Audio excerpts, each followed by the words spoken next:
वंदे वंदे वंदे।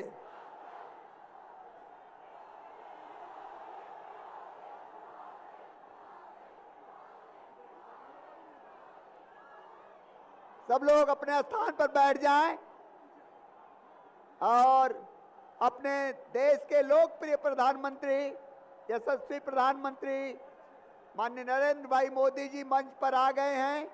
इंतजार की घड़ी अब समाप्त हुई। मैं सबसे पहले अपने जिला अध्यक्ष सुशील कुमार उपाध्याय जी से निवेदन करूंगा कि यहाँ का मां शीतला चौकिया जिसका बड़ा स्थान है और उसका स्मृति चिन्ह प्रधानमंत्री जी को समर्पित करें। सुशील कुमार उपाध्याय जी अपने यहाँ पर मंच पर उपस्थित सभी महानुभावों से निवेदन है, एक माल्यार्पण करना है माननीय मोदी जी को, इसलिए सब लोग माला को उठाएंगे। बड़ा माला है और सभी लोग उस माले के अंदर आकर के और एक पूरे जनपद का ये जो माल्यार्पण आप सब लोगों की तरफ हो रहा है, ये बहुत अच्छा। माननीय मोदी जी बीच में किनारे किनारे अपने सभी और मंचासीन लोग खड़े हैं। आप सब लोगों को बहुत बहुत बधाई, बहुत बहुत बधाई। भारतीय जनता पार्टी, भारतीय जनता पार्टी, माननीय नरेंद्र मोदी। अपने स्थान पर बैठ जाएं। अब मैं मंच पर बिना किसी विलंब के अपने जिला अध्यक्ष सुशील कुमार उपाध्याय जी से निवेदन करूंगा कि अपना उद्घाटन भाषण प्रस्तुत करें। सुशील जी। मंच पर उपस्थित माननीय प्रधानमंत्री जी, मंच पर उपस्थित डॉक्टर दिनेश शर्मा एवं उपस्थित नेतागण, मैं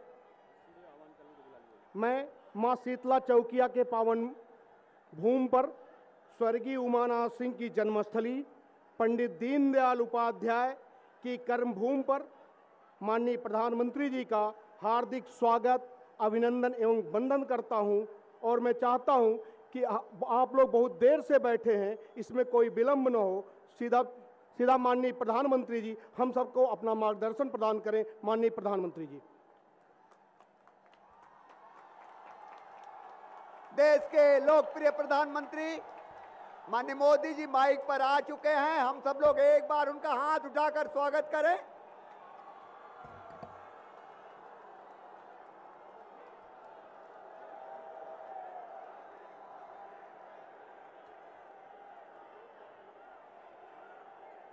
भारत माता की,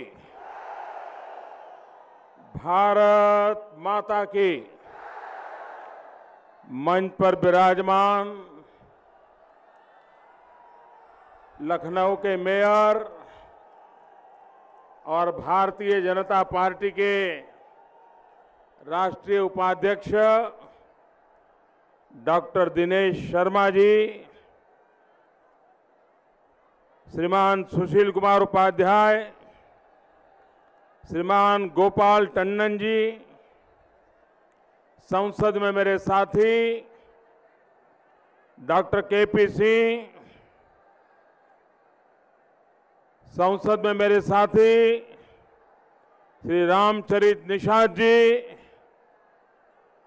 श्री पुरुषोत्तम जी, संसद में मेरे साथी श्रीमान आर के सिंह जी, श्री अशोक तिवारी जी, श्री मनीष शुक्ला जी, श्री अशोक सिंह जी, श्रीमान हरिश्चंद्र सिंह जी।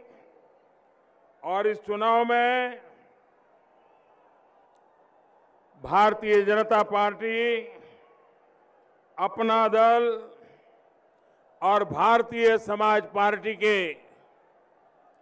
उम्मीदवार, मछली शहर से भाजपा के उम्मीदवार श्रीमती अनीता रावत जी,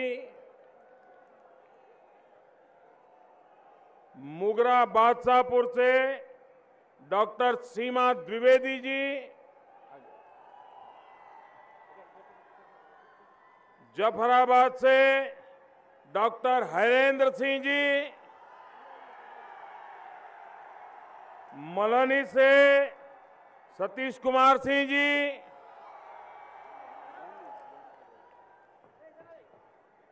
केराकत से दिनेश चौधरी जी, जौनपुर से श्रीमान गिरीश चंद्र जी, बदलापुर से रमेश चंद्र मिश्रा जी, अपना दल की उम्मीदवार मड़ियाहू से श्रीमती लीना तिवारी जी, भारतीय समाज पार्टी के साहगंज से उम्मीदवार राणा अजित सिंह जी और विशाल संख्या में पधारे हुए मेरे प्यारे भाइयों और बहनों, मेरे साथ जोर से बोलिए, भारत माता की, भारत माता की।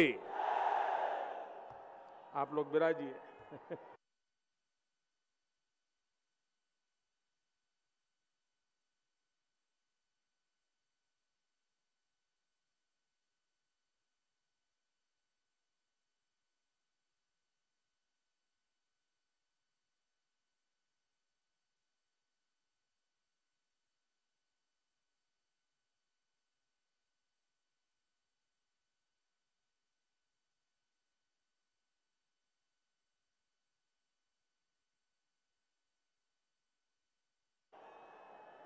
भारत की ऐतिहासिक विरासत है।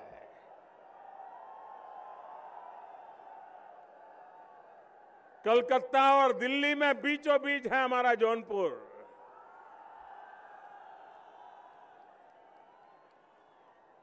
और 100 साल से भी अधिक समय देश की राजधानी के रूप में ये जौनपुर ने देश का नेतृत्व किया है।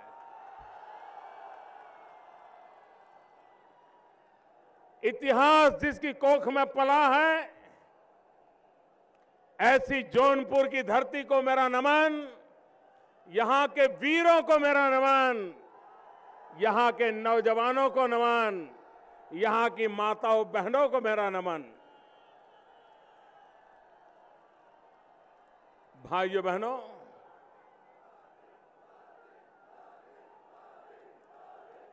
मां भारती की रक्षा के लिए जब भी बलिदान देने का अवसर आया, आज भी आतंकवादियों से लड़ते लड़ते, दुश्मनों से लड़ते लड़ते शहीद होने वालों में हमारे जौनपुर के नौजवान अग्रिम पंक्ति में होते हैं। ऐसे वीरों को, वीरों की इस धरती को आज मुझे प्रणाम करने का अवसर मिला है।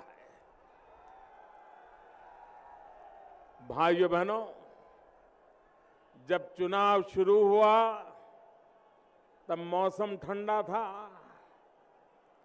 लेकिन जौनपुर पहुंचते पहुंचते तो पारा चढ़ता ही जा रहा है, चढ़ता ही जा रहा है।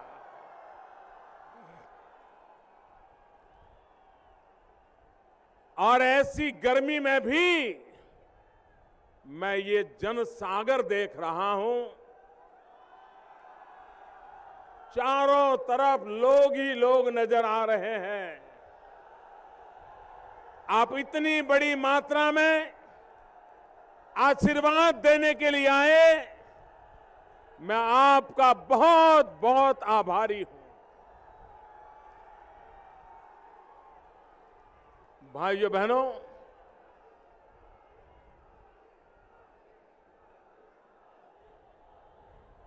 हमारे देश का ये दुर्भाग्य रहा है कि सत्ता के स्वार्थ में डूबे हुए लोग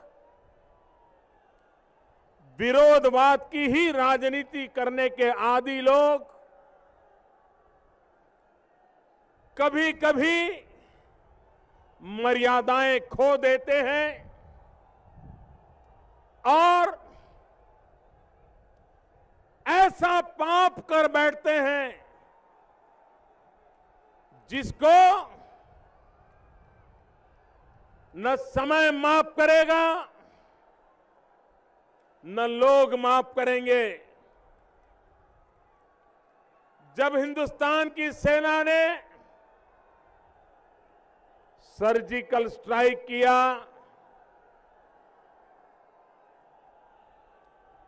सीमा पार उस और जाकर के हमारी फौज ने दुश्मनों के छक्के छुड़ा दिए।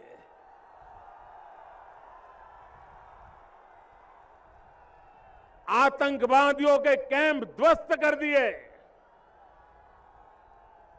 और सूरज उगने से पहले सारे मेरे फौजी जवान हिंदुस्तान की धरती पर वापस लौट आए। भाई, ये फौज का कितना बड़ा पराक्रम था, कितना बड़ा साहसपूर्ण काम था और कितनी बारीकी से प्लान किया हुआ काम था। आज पूरे विश्व में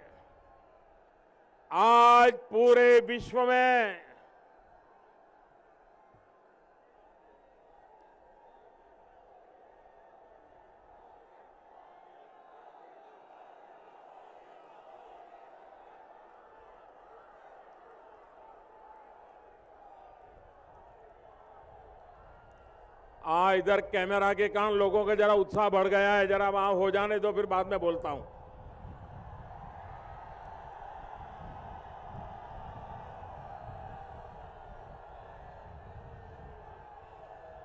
हो गया? आप लोगों का उत्साह बराबर हो गया? बोलना शुरू करो। देखिए, आप लोग 3-3 घंटे से इंतजार कर रहे हैं, इतनी गर्मी में इंतजार कर रहे हैं। भाइयों बहनों, मैं जानता हूं आपका प्यार मेरे सर आंखों पर है।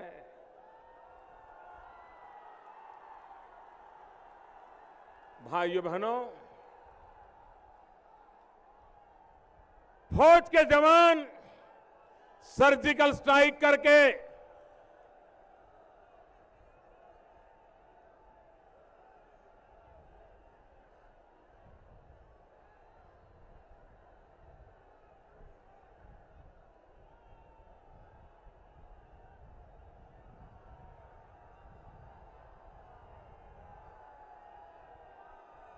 हो गया आपका कैमरामैन?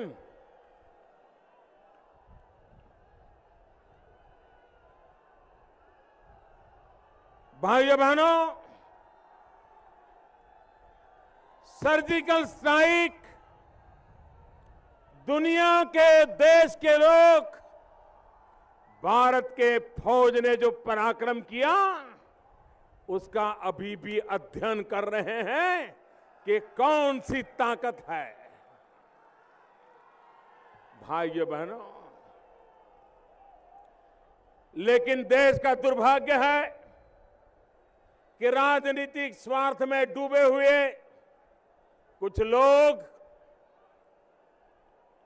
देश की फौज पर, देश के वीर जवानों पर सवाल खड़ा करने लग गए।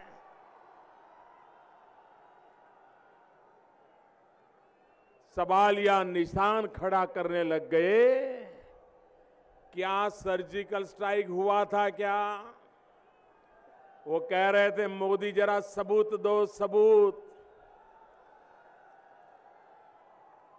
मैं जरा राजनीति के स्वार्थ में डूबे हुए दलों से, उनके नेताओं से कहता हूं, जरा जौनपुर जाइए, उन वीर शहीदों की माताओं को पूछिए, उनके परिवारजनों को पूछिए कि फौज बलिदान कैसे देती है।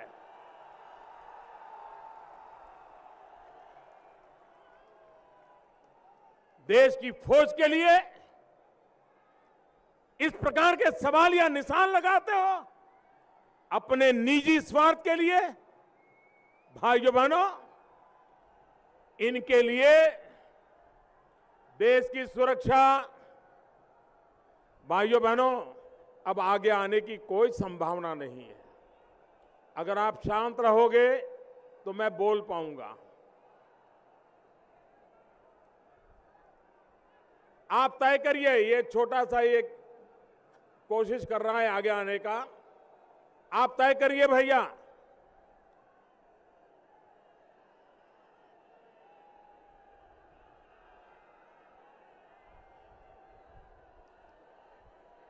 भारत माता की।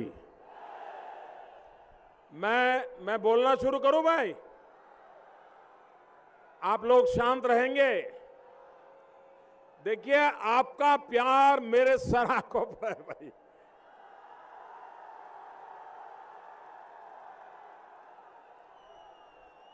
लेकिन इतना प्यार मत दिखाइए।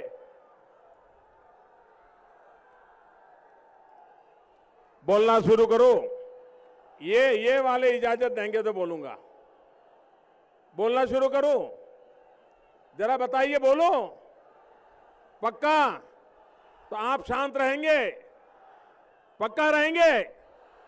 भाइयों बहनों, देश की सुरक्षा भी इनके लिए राजनीति का हथकंडा बन गया। देश की फौज 40 साल से one rank one pension OROP उसके लिए मांग कर रही थी। फौज के लोग कह रहे थे हमारा हक का है, हमें मिलना चाहिए। लेकिन भाइयों बहनों,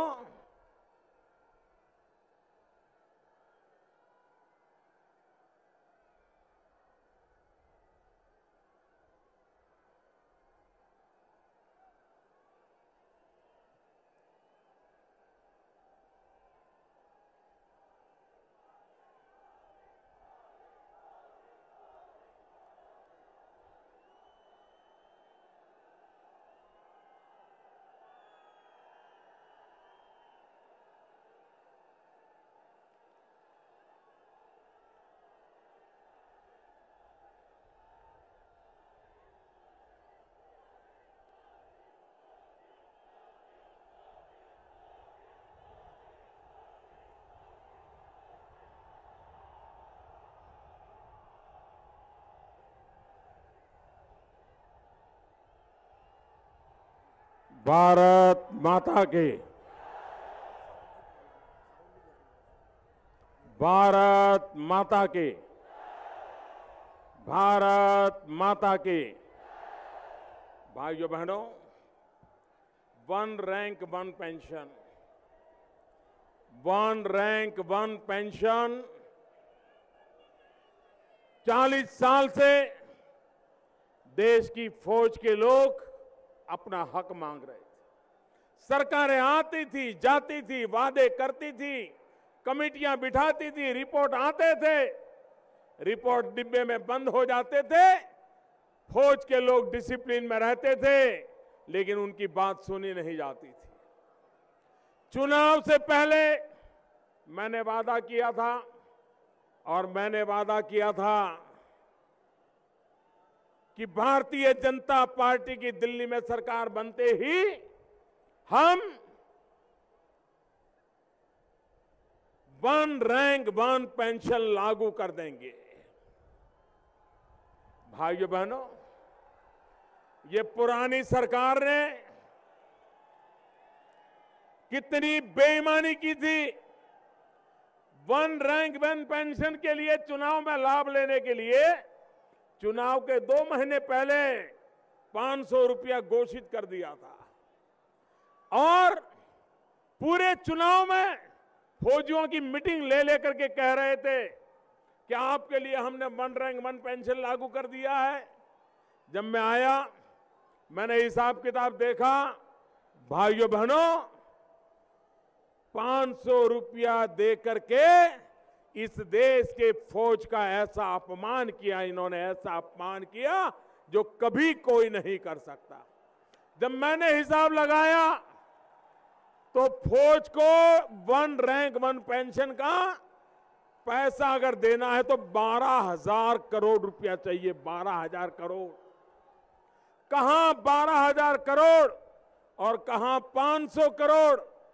ये फौज के जवानों के साथ धोखा है कि नहीं है? फौज के जवानों के साथ धोखा है कि नहीं है? अगर उनको देना था तो 12,000 करोड़ रुपए का प्रबंध करना चाहिए था कि नहीं करना चाहिए था? हमने किया। और भाइयों बहनों, हमने 1 रैंक 1 पेंशन लागू कर दिया। 4 किस्त में पैसा देना तय कर लिया। अब तक 6,500 करोड़ रुपए हम दे चुके हैं। भाइयों बहनों, आगे वाली किस्त भी इस बजट में देने का फैसला कर लिया।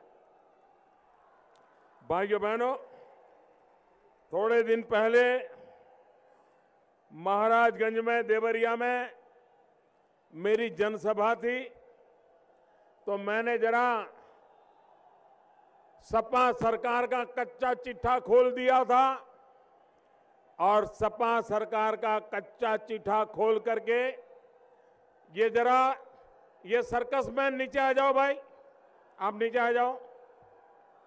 आप गिर जाओगे तो मेरे सर पे पड़ेगा भाई। आप नीचे आइए, नीचे आइए आप।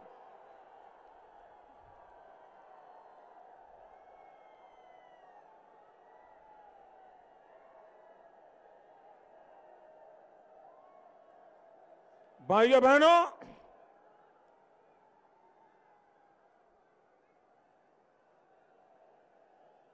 जब हम देश के लिए सोचते हैं, सपा सरकार कह रही है काम बोलता है।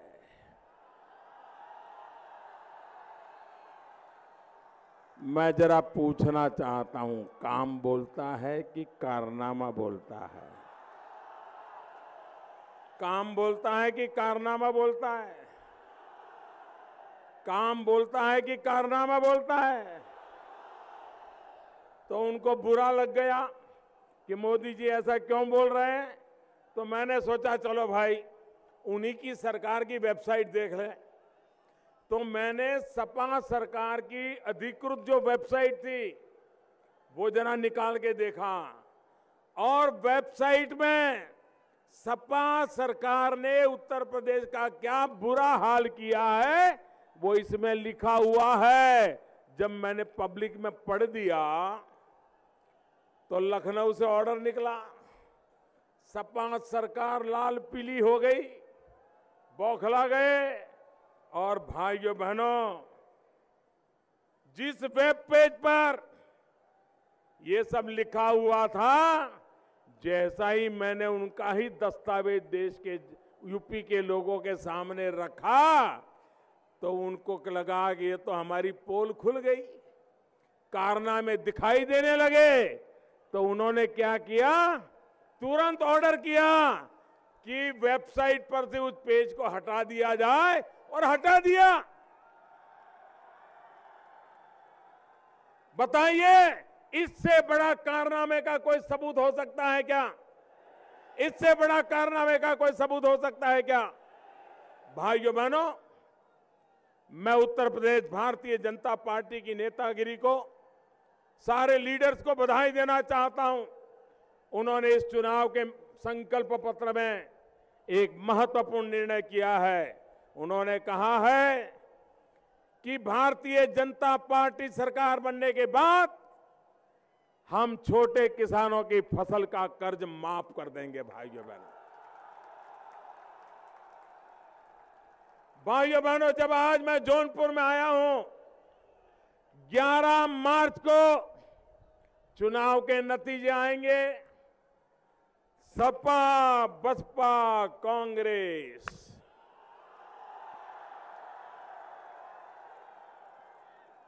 सुपड़ा साफ होने वाला है।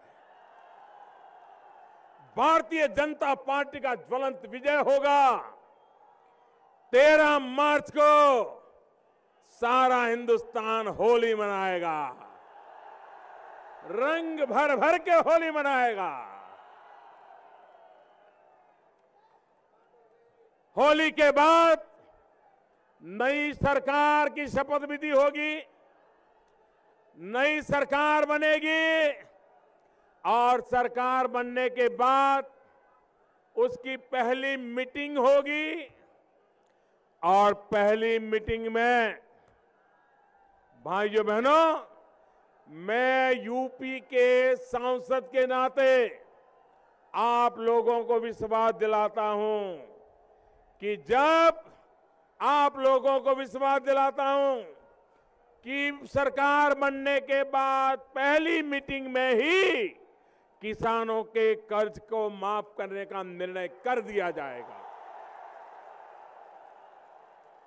और आप जानते हैं, हम जो कहते हैं समय सीमा में करके रहते हैं। जब हमारी सरकार बनी, हमने पूछा कितने गांवों में बिजली नहीं है। अफसरों ने कहा 18,000 गांव में। हमने कहा बिजली पहुंचाने में कितना टाइम लगेगा, तो कोई कह रहा था 7 साल, कोई कह रहा था 10 साल। 70 साल हो गए थे आजादी को, लेकिन इस देश के 18,000 गांव अंधेरे में गुजारा कर रहे थे। उसमें 1500 गांव उत्तर प्रदेश के हैं भाइयों बहनों, उत्तर प्रदेश के। इतने सारे प्रधानमंत्री दिए इस राज्य ने, दिग्गज नेता दिए इस राज्य ने, लेकिन 1500 गांव आजादी के 70 साल के बाद अंधेरे में डूबे हुए थे। भाइयों बहनों, मैंने फरमान किया, हमने कहा भाई 1000 दिन में मुझे ये 1500 गांवों में बिजली पहुंचानी है। और भाइयों बहनों, 18,000 गांवों में बिजली पहुंचाने का फैसला कर लिया। उत्तर प्रदेश के 1500 गांवों में से 90% से ज्यादा गांवों में बिजली पहुंच गई। भाइयों बहनों, काम ऐसे होता है।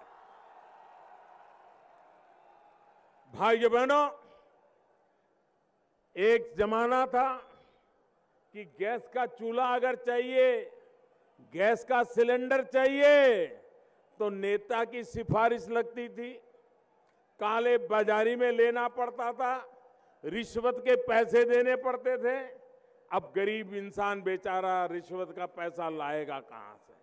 और हमारी गरीब मां जब लकड़ी का चूल्हा जला करके खाना पकाती थी, दिन भर में खाना पकाते पकाते उसके शरीर में 400 सिगारेट का धुआं जाता था माताओं बहनों के शरीर में।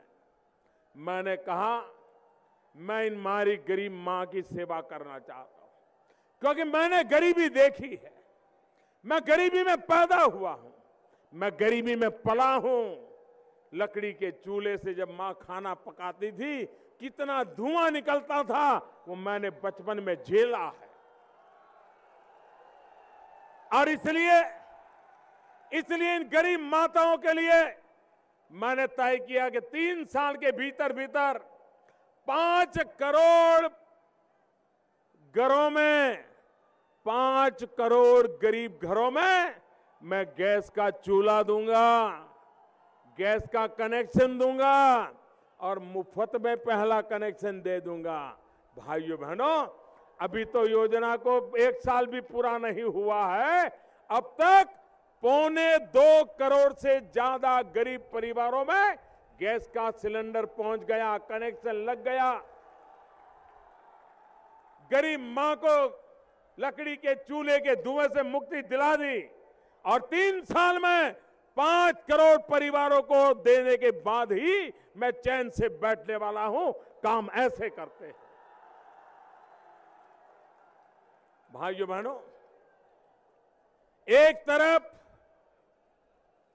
भारतीय जनता पार्टी का मंत्र है सबका साथ सबका विकास, सबका साथ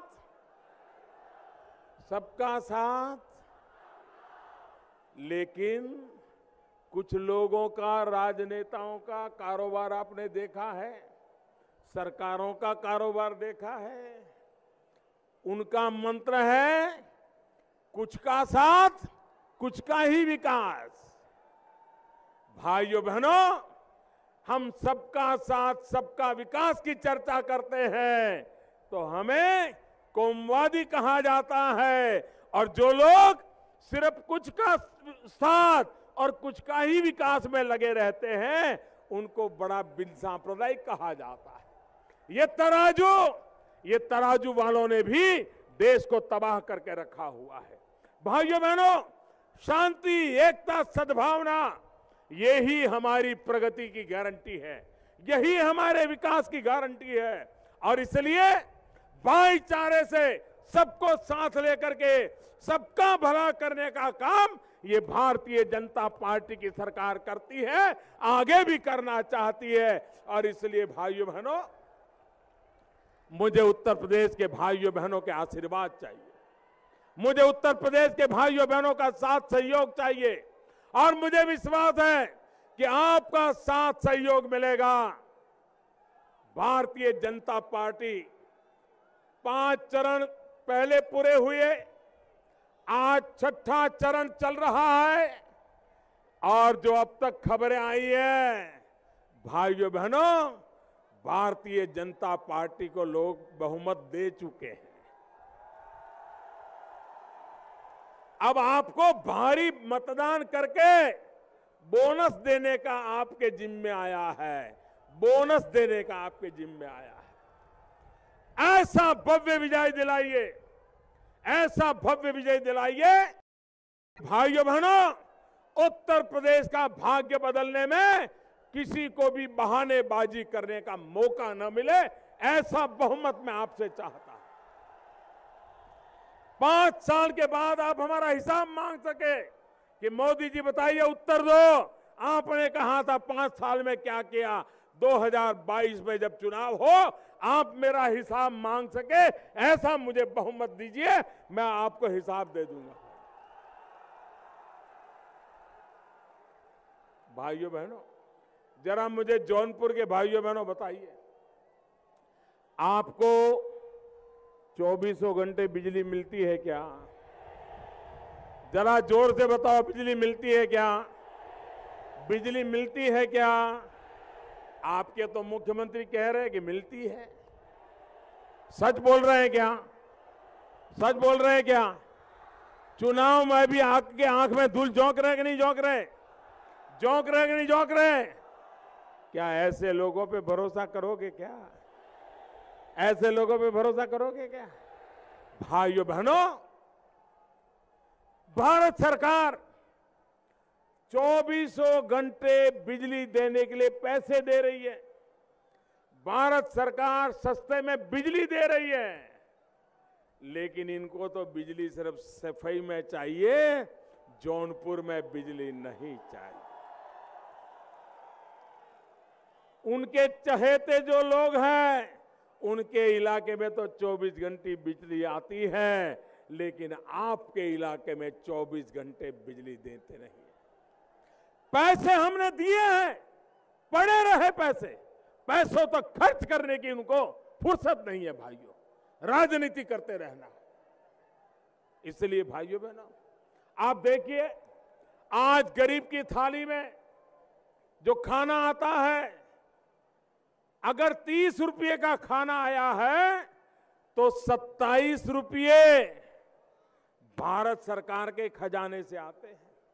अगर आपको गेहूं सस्ता मिलता है, चावल सस्ता मिलता है, तो ये इसलिए सस्ता मिलता है कि भारत सरकार गरीब भूखा न रहे, इसलिए अगर आपका 30 रुपये का खर्चा है तो 27 रुपये भारत सरकार देती है। आप मुझे बताइए, अब ये गरीब का पेट भरने की अच्छी योजना है कि नहीं है? अच्छी योजना है कि नहीं है? गरीब को 2 टाइम भरपेट खाना मिलना चाहिए कि नहीं मिलना चाहिए? अब भारत सरकार पैसे देती हो, लेकिन अखिलेश जी की सरकार इन गरीबों की लिस्ट ही ना दे तो वो गरीब का पेट भरेगा क्या? नाम नहीं दे रहे, 50 लाख रुपया वो हमसे ले नहीं पाए, क्यों? क्योंकि उनके पास सूची नहीं थी 50 लाख लोगों की। अगर 50 लाख लोग जो हकदार हैं, जिनको भारत सरकार पैसे देने को तैयार है, लेकिन आपको सरकार चलाने में रुचि नहीं है, कभी इसको गले लगाओ, कभी उसको गले लगाओ, कभी इसको लात मारो, कभी उसको लात मारो, यही करते रहते हो। भाइयों बहनों, गरीब के हक का पैसा भारत सरकार दे चुकी है, लेकिन ये नामों की सूची बनाने को तैयार नहीं है, तो गरीब की थाली में अन्न कैसे पहुंचेगा? भाइयों बहनों, हमें 11 मार्च को सेवा का अवसर दीजिए। ये सारी कमियां हम दूर करने के लिए आपको वादा करते हैं। आप मुझे बताइए भाइयों बहनों, ये हमारे जौनपुर में सूरज ढलने के बाद कोई बहन बेटी अकेली घर के बाहर निकल सकती है क्या? निकल सकती है क्या? बहन बेटियों की इज्जत होनी चाहिए कि नहीं होनी चाहिए? बहन बेटियों को भी लड़कों की तरह ही सुख चैन से जीने का अवसर मिलना चाहिए कि नहीं मिलना चाहिए? उनको प्रगति करने का अवसर मिलना चाहिए कि नहीं मिलना चाहिए? उनकी देखभाल होनी चाहिए कि नहीं होनी चाहिए? उनकी सुरक्षा होनी चाहिए कि नहीं होनी चाहिए? क्या उत्तर प्रदेश में बहन बेटियां सुरक्षित है? ये इसके लिए जिम्मेवार कौन है? कौन जिम्मेवार है? भाइयों बहनों, हमारे देश में कोई शुभ काम करते हैं ना, अगर अच्छा काम कोई करते हैं तो लोग गायत्री मंत्र बोलते हैं। अच्छा काम करते हैं तो लोग गायत्री मंत्र बोलते हैं, लेकिन सपा कांग्रेस का गठबंधन ऐसा है कि वो गायत्री प्रजापति मंत्र बोलते हैं।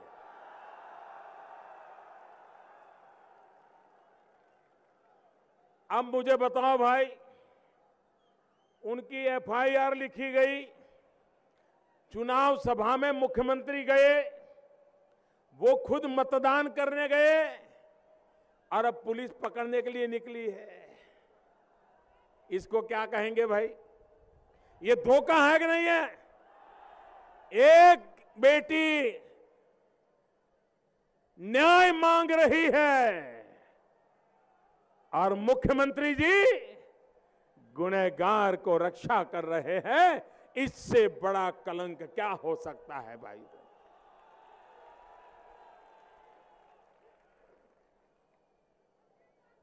कोई कैसे बताएं? और ये उत्तर प्रदेश, किसी की भैंस खो जाए पूरी पुलिस दौड़ती है, लेकिन ये बेटी न्याय के लिए तड़प रही है और आपकी पुलिस, आपकी सरकार और मुख्यमंत्री सोए बैठे।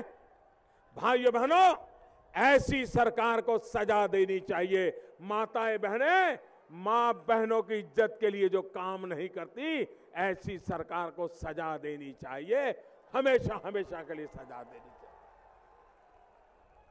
भाइयों बहनों, कानून व्यवस्था, अगर कानून व्यवस्था नहीं होगी तो लोग यहां पूंजी निवेश नहीं करेंगे, कारखाने नहीं लगेंगे, उद्योग धंधे नहीं लगेंगे, लोग अपना गांव छोड़ छोड़ करके भाग जाएंगे। तो नौजवान को रोजगार मिलेगा क्या? नौजवान को रोजगार मिलेगा क्या? नौजवान को उसके जनपद में रोजगार मिलना चाहिए कि नहीं मिलना चाहिए? मिलना चाहिए कि नहीं मिलना चाहिए? लेकिन वो तब मिलेगा जब कानून व्यवस्था ठीक होगी, तब जाकर के कोई आएगा, उद्योग धंधे लगाएगा और तब जाकर के यहाँ का नौजवानों का भला होगा। और इसलिए उत्तर प्रदेश में कानून व्यवस्था ये सबसे अहम मुद्दा है। भाइयों बहनों, आप मुझे बताइए, यहाँ के थाने, ये थाने थाने हैं कि सपा के दफ्तर है? थाना थाना रह गया है क्या? रह गया है क्या? अरे यहां तो जेल भी जेल नहीं है, यहां तो जेल भी बाहुबलियों के लिए महल बन गया है। मैं उत्तर प्रदेश वासियों को कहना चाहता हूं, 11 मार्च के बाद भारतीय जनता पार्टी और साथियों की सरकार बनने के बाद थाना सच्चे अर्थ में थाना बनाएंगे और जेल को भी पक्के अर्थ में जेल बनाएंगे। सारे बाहुबली मौज कर रहे हैं, एक दिन में उनको सीधा रहने के लिए सिखा देंगे भाइयों बहन। वो जेलों में से खेल करते हैं और कोई पुलिस वाला उनको आंख में अगर पसंद नहीं है, पुलिस वाले को उड़वा देते हैं, किसी की जमीन हड़प कर लेते हैं, मकान हड़प कर लेते हैं। करते हैं कि नहीं करते हैं? भाइयों बहनों, मैंने दिल्ली भारत सरकार ने एक ऐसा कानून बनाया है, जिन्होंने गैर कानूनी तरीके से आपकी जमीन हड़प कर दी है, आपकी जायदाद हड़प कर ली है, आपका मकान हड़प कर लिया है, 7 साल से पहले जेल से बाहर नहीं आएगा वो। भाइयों बहनों, देश ऐसा नहीं चलेगा और इन लोगों ने मौत की है। भाइयों बहनों, आज मैं भ्रष्टाचार के खिलाफ लड़ाई लड़ रहा हूं, काले धन के खिलाफ लड़ाई लड़ रहा हूं। 500 की नोटबंदी की, 1000 की नोटबंदी की तो सपा वाले भी चिल्लाने लगे, बसपा वाले भी चिल्लाने लगे, कांग्रेस वाले भी चिल्लाने लगे। क्यों भाई? बहन जी, तकलीफ क्या हुई आपको? बुआ जी को भी तकलीफ, भतीजे को भी तकलीफ, भतीजे के यार को भी तकलीफ। भाइयों बहनों, जिन्होंने देश को लूटा है, उनको गरीबों को लौटाना पड़ेगा कि नहीं पड़ेगा? 500 1000 की नोट बंद कर दी, बैंकों में रुपया डाल करके आना पड़ा कि नहीं आना पड़ा? अब हिसाब देना पड़ेगा कि नहीं देना पड़ेगा? भाइयों बहनों, अब ये बचने वाले नहीं है, वो डिब्बे में आ चुके हैं, उनका खेल खत्म हो चुका है। आजादी के 70 साल हो गए, लूट करने का काम हुआ है। और भाइयों बहनों, मैंने देश को वादा किया था, मैं प्रधानमंत्री नहीं, मैं चौकीदार के नाते बैठा हूं वहां। अब भाइयों बहनों, अब ये इनका कारोबार चलने वाला नहीं है। और इसलिए भाइयों बहनों, काला धन हो, भ्रष्टाचार हो, इसके खिलाफ हमारी लड़ाई जारी रहेगी। देश का जिसने लूटा है, देश को उन्हें लौटाना पड़ेगा।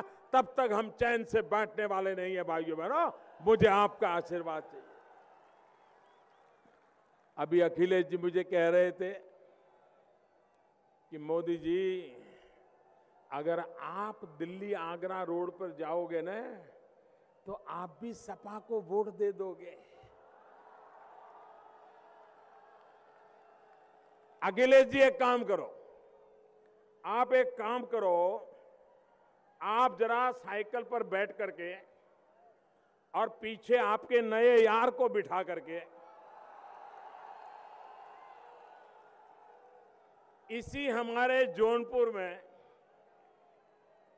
साइकिल पर बैठ करके खेता सराय से खुठानक, खेता सराय से खुठान साइकिल चला के दिखा दो। चला पाएंगे क्या? अरे आप भी जाओगे तो आप भी सपा को वोट नहीं दोगे। क्या करके रखा है आपने? गांव के लोगों को जीना मुश्किल करके रख दिया है भाइयों।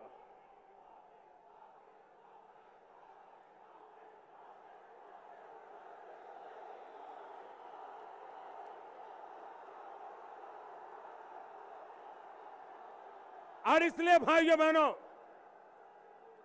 हमें विकास करना है, हमें विकास के लिए वोट चाहिए, हमें गांव के रास्ते बनाने हैं, हमें गांव को पानी पहुंचाना है। भाइयों बहनों, हम गुजरात से गोरखपुर तक एक पाइपलाइन बिछा रहे हैं।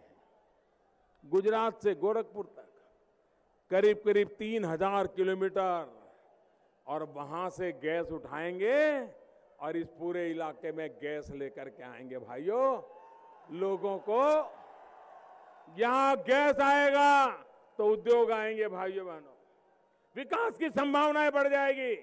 हजारों करोड़ रुपए हम लगा रहे हैं ताकि इस क्षेत्र का विकास हो। विकास के लिए वोट चाहिए। भाइयों बहनों, भाइयों बहनों, आप लोग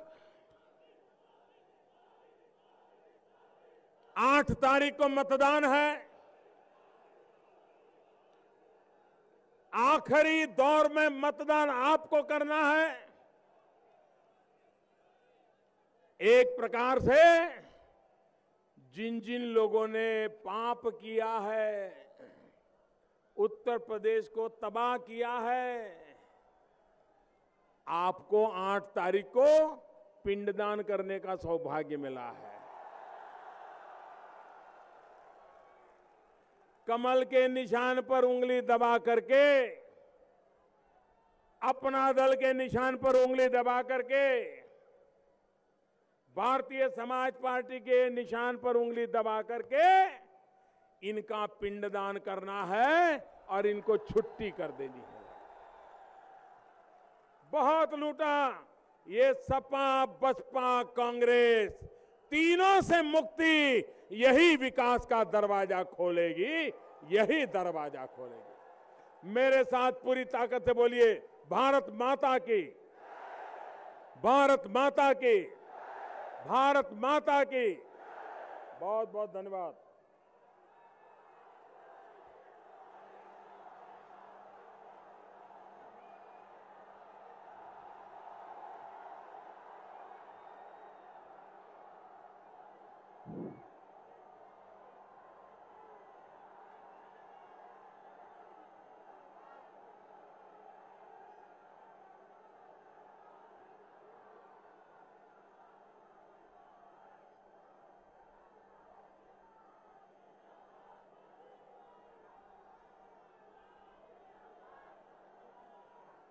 अभी